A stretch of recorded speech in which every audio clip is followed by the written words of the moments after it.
A gente sabe, você é um candidato, pré-candidato a deputado estadual, não é isso? E Isso. assim, eu acredito que você é muito voltado para essa área dos esportes. E assim, nesse cenário político, você vê com que olhos o amparo que a gente consegue ver da administração pública para esse lado do esporte, assim, de projetos e tudo, que já acontece, você vê alguma coisa assim que acontece que poderia ser melhorado nesse sentido, já que a gente vê que o esporte ele traz esses grandes benefícios e que às vezes é necessidade de ações públicas para potencializar, né? E Alisson, você tocou no ponto, numa ferida, no ponto muito importante, porque assim, o esporte de artes marciais, ele não tem apoio no Brasil em lugar nenhum. No Brasil, no nosso estado, no nosso município, não tem apoio. O esporte, ele sobrevive de patrocínio. Os eventos, ele sobrevive de patrocínio. Você vê que tem verbas para todo tipo de ações, mas para o esporte em si, ele não tem. Ele é deixado sempre em segundo plano.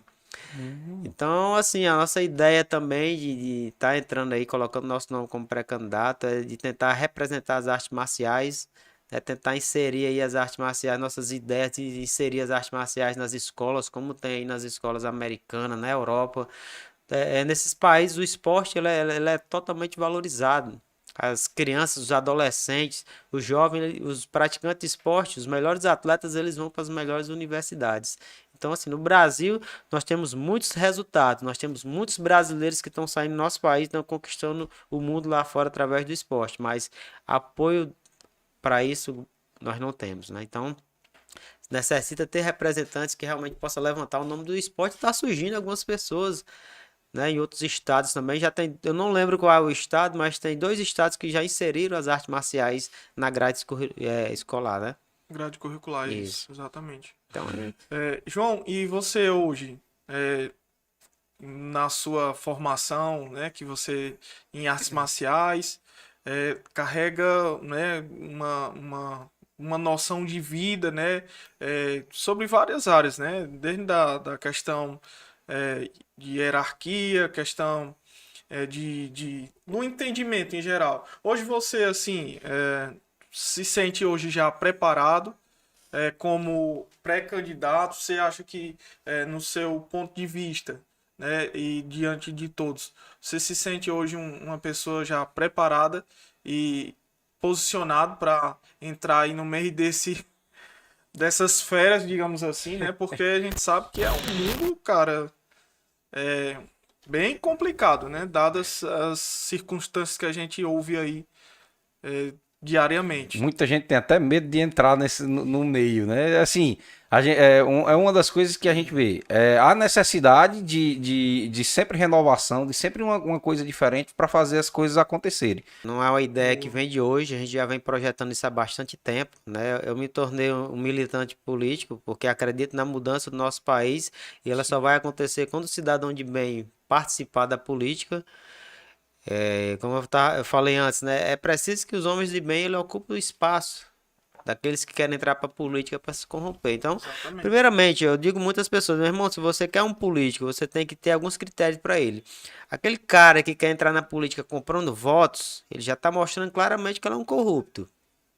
Porque, como a gente escuta aí de candidatos que gastam 100 mil, 200 mil, 300 mil, 500 mil para uma eleição, que ele, a vida toda ali trabalhando nos 4 anos, ele não vai tirar esse dinheiro. Então, ele entra com o intuito de praticar corrupção, de ser Exatamente. beneficiado pela política. Então, acima de tudo, veja o caráter da pessoa, veja como é que esse candidato quer ser eleito.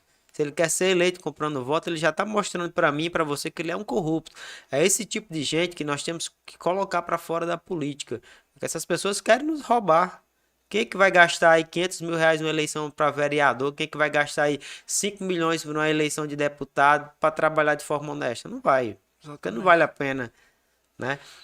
Ele não vai gastar todo esse dinheiro a arriscar. Então, o primeiro critério, procura isso. Não votem que está querendo comprar voto. Veja a índole da pessoa. Se o cara é um cara mau caráter, o cara já é mal falado, mal pagador, caloteiro. Aí esse tipo de gente que quer entrar para política.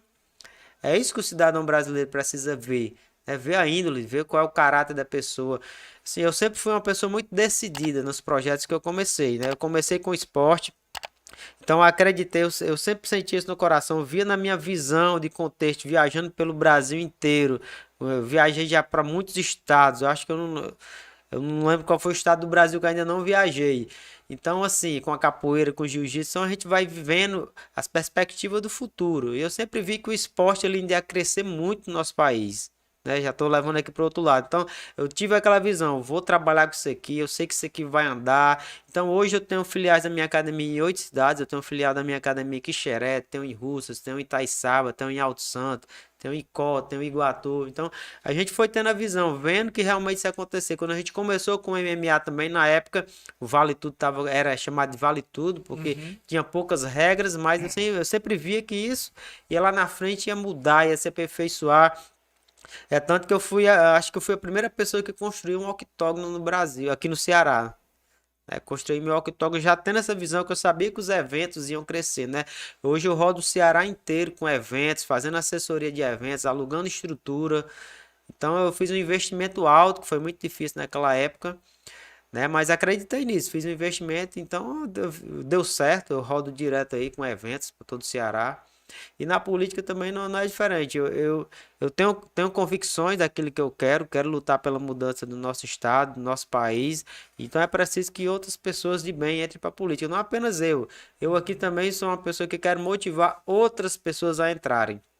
Né? Aqui no Vale de Jaguaribe nós não temos ninguém que nos represente, nós não temos um deputado que represente, né?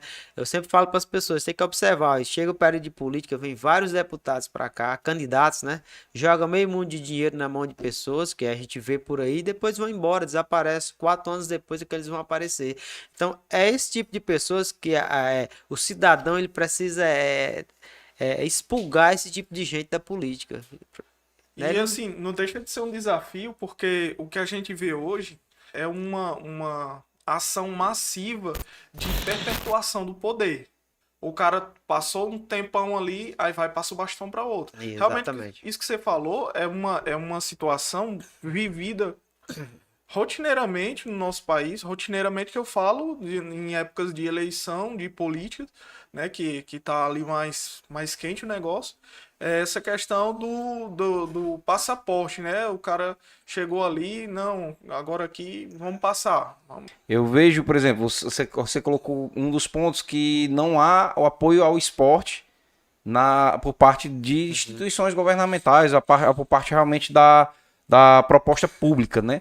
E é interessante que outras áreas têm um apoio até grande. Assim, quando a gente olha, por exemplo, para o lado da cultura, sempre surgem projetos que apoiam a cultura.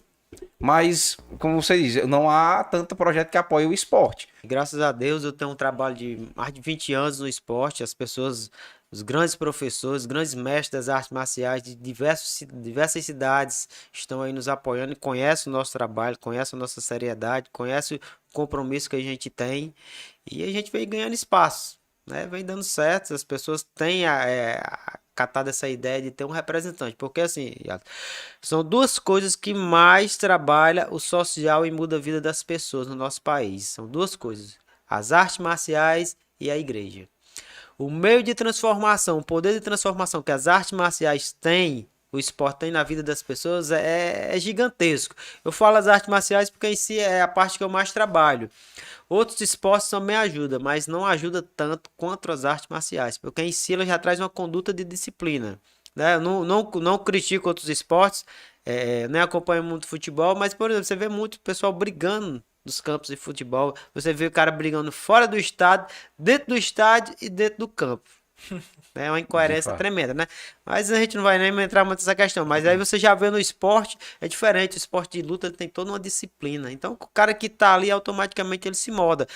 Se molda àquela situação, até porque a gente não admite. Eu jamais vou admitir um aluno tá treinando comigo, tá treinando, tá praticando luta, tá participando de campeonatos, vai estar brigando na rua.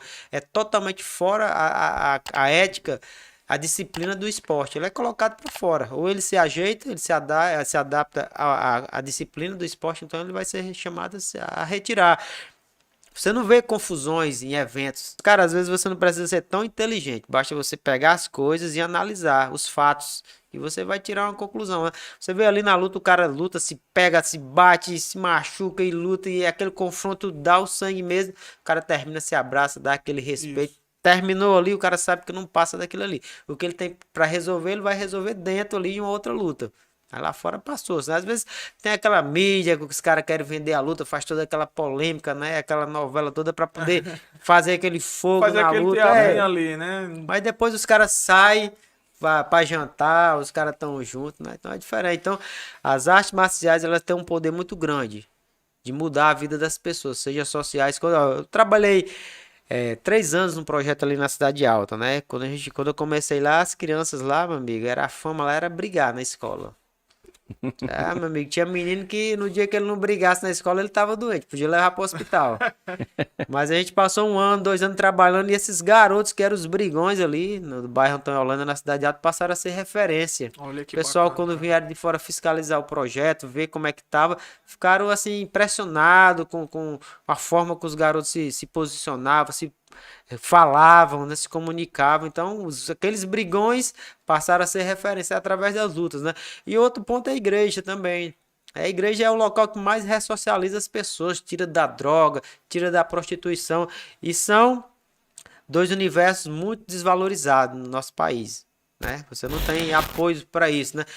Quando você vê casas de recuperação de drogados, todos são de igrejas, né? Igrejas, a maioria são igrejas evangélicas que fazem aquele trabalho, né? E não tem um apoio do governo para isso. Justamente. Então, dois grandes potenciais que nós temos no nosso país, as artes marciais e a igreja que faz um grande trabalho também que é totalmente desvalorizada.